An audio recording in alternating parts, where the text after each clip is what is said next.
Et chers amis, bonjour, bienvenue à vous dans Sans Détour. C'est Nathalie Susset qui va se dévoiler aujourd'hui dans cette émission. Nous sommes à la Chaise-le-Vicomte. D'ailleurs, c'est un des plus jolis villages de Vendée. Je vous le dis parce que je trouve que ce petit village est plein de charme. La Chaise-le-Vicomte, allez-y, en bordure du Pays Lyonnais, faire un petit tour le dimanche après-midi. Il y a un parc qui est assez sympa. Nathalie Susset est agent d'assurance. L'agent d'assurance dans cette émission. Ben oui, parce que c'est avant tout une femme de réseau. Elle fait partie de la CPME, elle est à la Chambre de commerce et d'industrie. Qu'est-ce que je peux vous donner d'autre comme référence? Elle a fondé un réseau 100% féminin. Bref, elle fait énormément de choses et elle réseaute beaucoup pour son environnement, pour l'économie locale, etc., etc. Elle est très active. Et donc j'ai eu envie de savoir ce qui la motivait dans cette presque boulimie de travail qui doit lui prendre tout son temps. Donc on va se revoir et on va se découvrir et ensemble on va aller du côté de La Roche-sur-Yon dans une galerie d'art. C'est un magasin, c'est une galerie, c'est un peu les deux en même temps. Bref, on va aller se promener en intérieur parce qu'il y a beaucoup de vent aujourd'hui.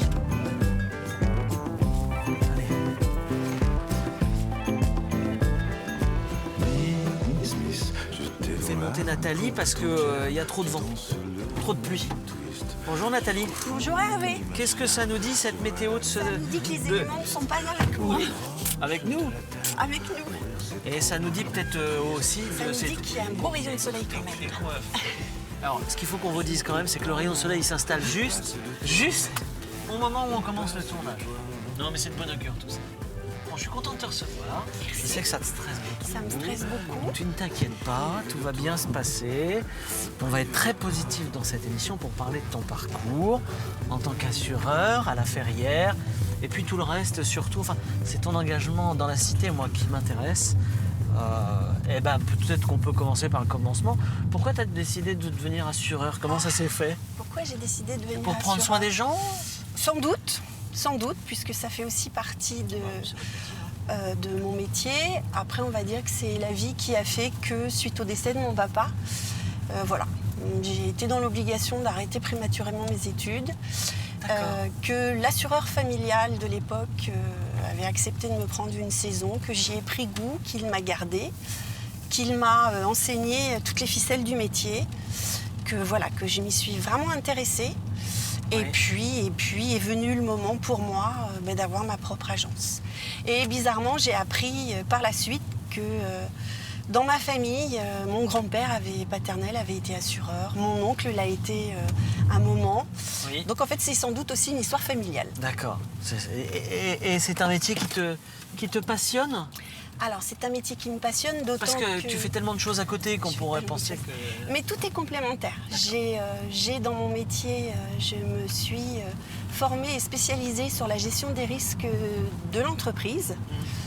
Et j'ai de ce fait des relations privilégiées avec mes clients, dirigeants d'entreprise. Et de manière naturelle, les réseaux sont imposés après. Oui. Et tout ce que je peux puiser dans les réseaux, ça m'apporte beaucoup de matière à transmettre à mes dirigeants et voilà, je me nourris de tout ça. Ouais. Comment on faisait avant les réseaux? Ce qu'on appelle les réseaux aujourd'hui, qui sont le terreau fertile de la communication interprofessionnelle pour faire du business. Oh, les réseaux ont toujours existé. Tu connais les réseaux caritatifs, tu connais Lyons, tu connais le Rotary. Donc j'imagine que les réseaux... Mais avant, il n'y avait pas tous les réseaux, le réseau Entreprendre, les réseaux que toi tu as pu créer. Sur l'aide à la création d'entreprise, je suis d'accord avec toi. Après, on est sur une terre d'entrepreneurs, la Vendée, où j'imagine qu'ils n'avaient pas besoin de formater des réseaux pour s'entraider de toute façon, parce que la base d'un réseau aussi, me semble-t-il, c'est l'entraide. Alors oui, et en même temps on fait du business, faut pas se tromper. Bien sûr. On n'est pas que des copains. On n'est pas que des copains. En tout cas, ma philosophie, c'est de ne pas intégrer un réseau uniquement dans ce but-là. Parce qu'on se brûle assez rapidement les ailes. Donc voilà, j'ai dit un jour à des étudiants de l'EGC, il faut savoir donner au réseau avant... Tu veux faire l'EGC? Non. T'es intervenue? Je suis intervenue. Par le biais d'un réseau que je préside en Vendée. C'est TCF. Voilà, Dirigeants et commerciaux de France. absolument. Alors, on va parler, parce que les téléspectateurs te découvrent, les dirigeants et commerciaux de France, il y a un réseau féminin sur lequel tu as travaillé, que tu as aidé à mettre en place. Oui. Tiens, on va aller par là. Et, etc. etc. Moi, ce que je voulais savoir dans un premier temps, c'est qu'en tant que femme, quand on monte son agence, est-ce que c'est aujourd'hui toujours aussi difficile, ou est-ce que maintenant c'est un peu plus facile, on passe... Alors, est-ce que c'est difficile? Est-ce que c'est facile? Ça n'a pas été si difficile que ça pour moi, parce que avant de prétendre à ce statut, j'avais collaboré dans des agences. Donc oui. Ma compagnie mandante me connaissait déjà de cette manière. Ouais. Ceci dit, effectivement, dans la période de test et d'entretien, on m'a demandé quelquefois qui allait s'occuper des enfants. J'imagine qu'on ne l'aurait pas demandé à un candidat masculin. Ça t'a énervé? Non, ça m'a pas énervé, ça m'a fait sourire. Mais est-ce que c'est plus facile quand on est une femme pour rentrer en relation avec du monde que quand on est un homme? Non, ni l'un ni l'autre. Moi j'aurais dit ça, moi. Eh bien oui, parce J'aurais que cru, tu hein. vas penser que on minaude, on travaille un peu. Eh bien moi, non. Voilà, je mets un principe d'ailleurs à ne pas mettre ma féminité en avant. En revanche, je pense qu'on a... Mais t'as créé un réseau féminin? Oui, mais attends, je t'expliquerai après. D'accord. Je pense quand même qu'on a une pédagogie. Sans Oui. doute que ces messieurs n'ont pas. Et peut-être aussi moins le goût du challenge et de mettre des croix. Moi, l'idée, c'est c'est de donner satisfaction pleinement à mes clients. Et voilà, tant mieux s'ils me font confiance. Ouais. Moi, je travaille plus sur la durée. D'accord. Et alors, parle-moi de ce réseau féminin Alors, là, ce que réseau tu as féminin. fondé il y a quelques... T'as Voilà. cofondé Ouais, quelques j'ai années. cofondé. C'était parti là aussi avec Laurence Vernet. Oui, qui est avocate associée avec le cabinet Sage. C'était parti d'une idée qui reste toujours vraie, c'est que les femmes sans doute n'osent pas. D'accord. Et qu'elles n'osent encore moins intégrer un réseau plutôt masculin. Donc l'idée, c'était de donner un coup de pouce. Et c'était d'inviter des femmes, chefs d'entreprise ou créatrices d'entreprise, à se réunir, à travailler. Alors il y a eu beaucoup d'émulation, il y a eu des belles séances de travail. Moi, je crois, depuis j'ai quitté, donc c'était Femmes Chefs d'entreprise. J'ai quitté le groupe pour plusieurs raisons, parce que d'abord, j'ai pris d'autres fonctions à la CPME d'abord et à la Chambre de commerce récemment. On va parler de tout ça. Et puis, j'ai pensé, en réfléchissant beaucoup, que c'était peut-être pas utile de se ghettoiser en étant qu'entre soi. Le premier réseau dans lequel tu es rentré, c'était lequel? Comment ça s'est fait? Alors, le premier réseau, Parce qu'aujourd'hui, après, on va donner tes horaires de travail et la manière dont tu travailles, pour rigoler un peu. Le premier réseau, qui n'est pas un réseau, qui est une représentation patronale, Oui. c'était la CGPME, qui est devenue CPME maintenant, Confédération des petites et moyennes entreprises. D'accord. Je venais juste de racheter l'agence et j'avais dans ma clientèle Monsieur Jacques Marionneau, qui m'a beaucoup aidée, qui était le PDG fondateur du centre de formation routière Marionneau. Très bien. Puisque mon prédécesseur était un des assureurs du centre et je le suis toujours. Et Jacques s'est intéressé à moi, mon parcours, et m'avait dit un jour, ne reste pas toute seule, rejoins-nous. Donc voilà comment je suis arrivée à la CGPME à l'époque, sans trop y prendre. Là aussi, on avait essayé de lancer une petite branche, entreprendre au féminin, qui n'a pas vraiment vécu. Là, on commence à rentrer dans le service de la cité. Là, on n'est plus simplement dans le développement des réseaux professionnels. Là, quelque part, on fait un petit peu de la politique, là. Ah oui, c'est du militantisme. Ça, oui, je te le confirme. C'est la CPME. C'est du syndicalisme. La valeur ajoutée, c'est l'homme. C'est le dirigeant patrimonial dans son entreprise, avec ses salariés. Donc là, je m'y suis vraiment épanouie depuis 4 ans. Puisque le poste président m'avait déjà demandé d'intégrer le conseil d'administration et le bureau. Et puis j'ai, depuis 1 an, une femme exceptionnelle comme présidente, Marie-Agnès Mondin. Qu'on embrasse. Bisous Marie-Agnès, que tu as eu l'occasion de rencontrer à plusieurs reprises. Voilà. Marie-Agnès est présidente de la CPME Vendée depuis 1 an. C'est aussi un exemple de femme chef d'entreprise qui a une fonction d'élu à l'Aiguillon-sur-Mer. Elle m'a beaucoup appris. Mais toi, quelle satisfaction ça te donne d'être intégré, par exemple, à la CPME? Quelles sont les joies de faire de s'engager comme ça? C'est travailler... Ça te demande du boulot et ça te rapporte pas financièrement. Moins, ouais. C'est travailler pour tout le monde. Alors, moi, je dois être un peu clanique. J'ai besoin d'être dans un groupe. Comme j'ai besoin d'être dans ma famille, j'ai besoin d'être dans un groupe. J'ai besoin d'avoir des signes de reconnaissance entre nous. Et puis, Marie-Agnès, elle m'a fait confiance sur plein de choses. Peut-être un deuxième réseau qu'on peut évoquer, dans lequel tu es les dirigeants et commerciaux de France, dont tu es la présidente. Voilà, je suis la présidente. Alors là, c'est pareil, c'est celui qui a été mon employeur avant que je sois moi-même à mon compte, qui a été président 2 mandats dans cette fédération, qui, pareil, un jour, en passant prendre un café à l'agence, m'avait dit « Rejoins-nous, ne reste pas toute seule ». Donc c'est une fédération nationale, donc dirigeants et commerciaux de France. Elle existe depuis, je crois, 80 ans en France. Depuis 1980 en Vendée, c'est Jean-Jacques Pompidou qui avait créé le groupe vendéen. Oui. Cette fédération, elle existe pour valoriser la fonction commerciale, parce qu'en France, elle est plutôt décriée. Ouais. Jean-Claude Convenant. Jean-Claude Convenant, Pause Café, tout le monde le connaît. Caméra Café. C'est horrible, mais c'est tellement drôle. Voilà, donc, valoriser la fonction commerciale, puisque il n'y a aucune entreprise qui peut se passer d'un service commercial. Oui. La valoriser aussi auprès des institutions. Et puis après, tu sais, tu as une vie de groupe. Et je quitterai mon mandat en novembre de cette année, en novembre prochain. Pour autre chose ? Non, enfin en tout cas non. J'essaie d'avoir un scoop. Non, je resterai dans la fédération, mais là voilà, effectivement, avec les nouvelles fonctions que j'ai pu avoir à la Chambre de commerce, dont on parlera tout à l'heure. Il faut bien. Ouais. Il faut bien. Oui, il faut Alors, bien, oui. on va écouter Benjamin Biolay. Où est-ce que j'ai mis le disque? Tant que le feu est rouge, je peux le montrer. Le voici. Et on va écouter la deuxième, c'est Miss Borge Football. Pourquoi tu aimes bien Benjamin Biolay? Parce que j'aime bien Benjamin Biolay. C'est bien, ça me parce va que bien. je pense qu'il sait parler aux femmes, parce qu'il est un peu dandy. Tu vois que je ne suis pas complètement garçon manqué. Non, tu n'es pas complètement garçon manqué, c'est ce que j'allais te dire. Donc voilà. Et puis je vais te dire où nous allons. Écoute, je sais pas, peut-être que je tape complètement à côté. Je t'emmène dans une galerie en fait, une galerie d'art qui est en même temps un magasin qui s'appelle la Galerie avec un Y à La Roche-sur-Yon. D'accord. Voilà, eh bien, on va regarder, ça nous donnera l'occasion de continuer à discuter. C'est un challenge, après tout aussi pour moi. Je ne sais pas si ça va te plaire, peut-être que ce sera très laid ce qu'il y aura à l'intérieur. Je ne sais pas. Mais voilà, nous allons... une grande culture sur les arts. C'est vrai? Non. Pas très artiste dans l'art? Pas très, non. Un carré? Un peu trop, oui. D'accord. Quelquefois. Allez, on écoute Benjamin Biolay, puis on continue à échanger.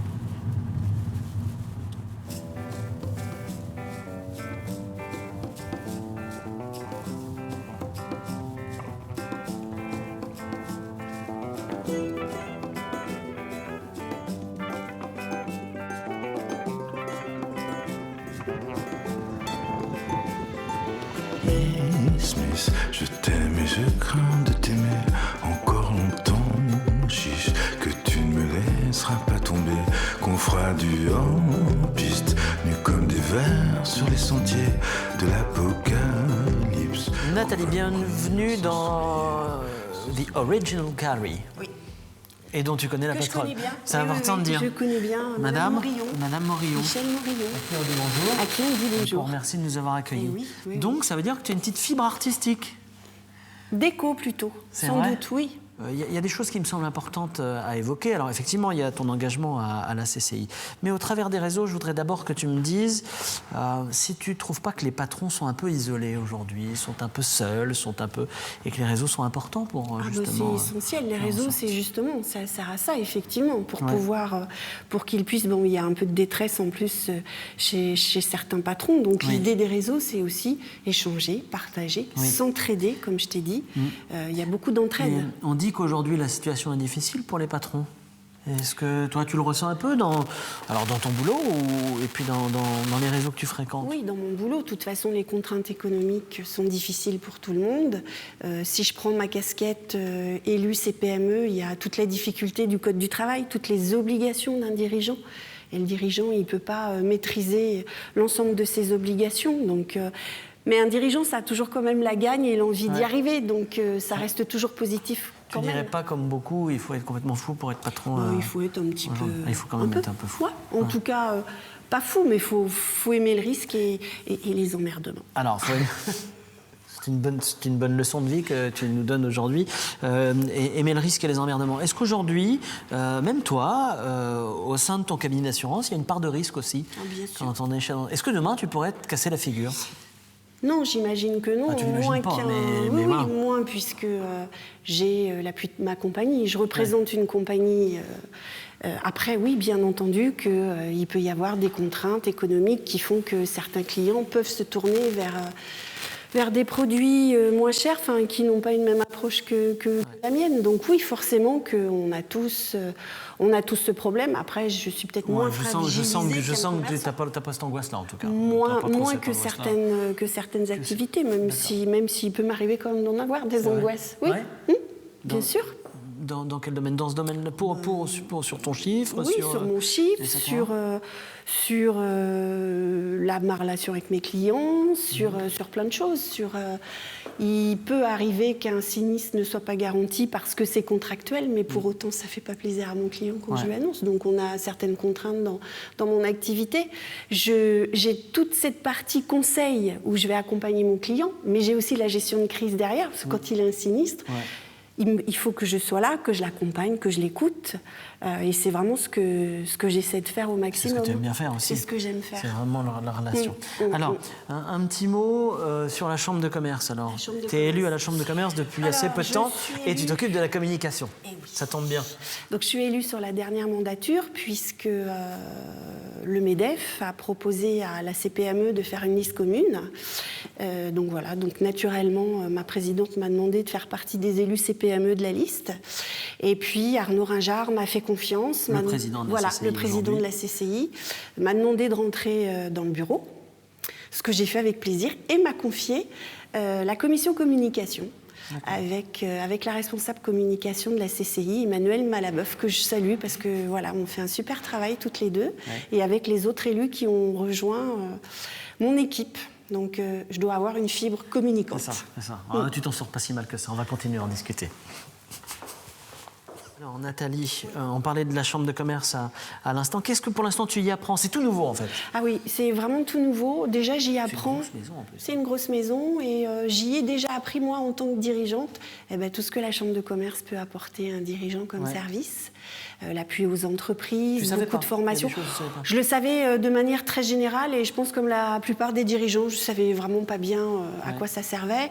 Il y a ensuite aussi toute la partie infrastructure puisque je t'arrête juste. Tous les dirigeants ne savent pas à quoi sert la Chambre de commerce. On s'est aperçu, oui, Arnaud s'est déplacé. Il y a un déficit Oui, c'est d'ailleurs la mission qu'Arnaud m'a confiée avec la commission, c'est faire savoir notre savoir-faire. Alors je ne dis pas que tous les dirigeants ne savent pas, mais oui, il y a une méconnaissance de toute la palette des services que la Chambre de commerce peut apporter. Comme je te disais, en appui à un dirigeant ou à un créateur. Il y a un déficit en tout cas. Quand je parle de solitude du patron, si un patron se sent un peu seul et ne sait pas où se tourner, il peut commencer par taper à la porte de la Chambre de commerce, tant pour avoir des aides financières que humaines, qu'un relais, etc. On essaie d'être beaucoup sur les réseaux sociaux et justement de passer pas mal de messages. Oui, sans doute que les chefs d'entreprise, de toute façon, par définition, ils sont tout seuls pour diriger leur entreprise. Mais à côté, il y a plein d'aides et plein d'appuis. Au milieu de tout ça, comment on se retrouve, comment on se ressource? Quelles sont tes soupapes quand tu prends un petit peu de temps pour toi? Et puis comment ça s'organise aussi, hein? Est-ce que tu as le temps d'aller faire un peu de sport, d'aller courir, d'aller bouquiner, d'aller au cinéma, de regarder les expositions, de venir faire du shopping ici chez Original Gallery? Le shopping avec ma fille. Qu'on embrasse. On a promis qu'on embrasserait Philippine. Philippine, on t'embrasse. Philippine, on t'embrasse.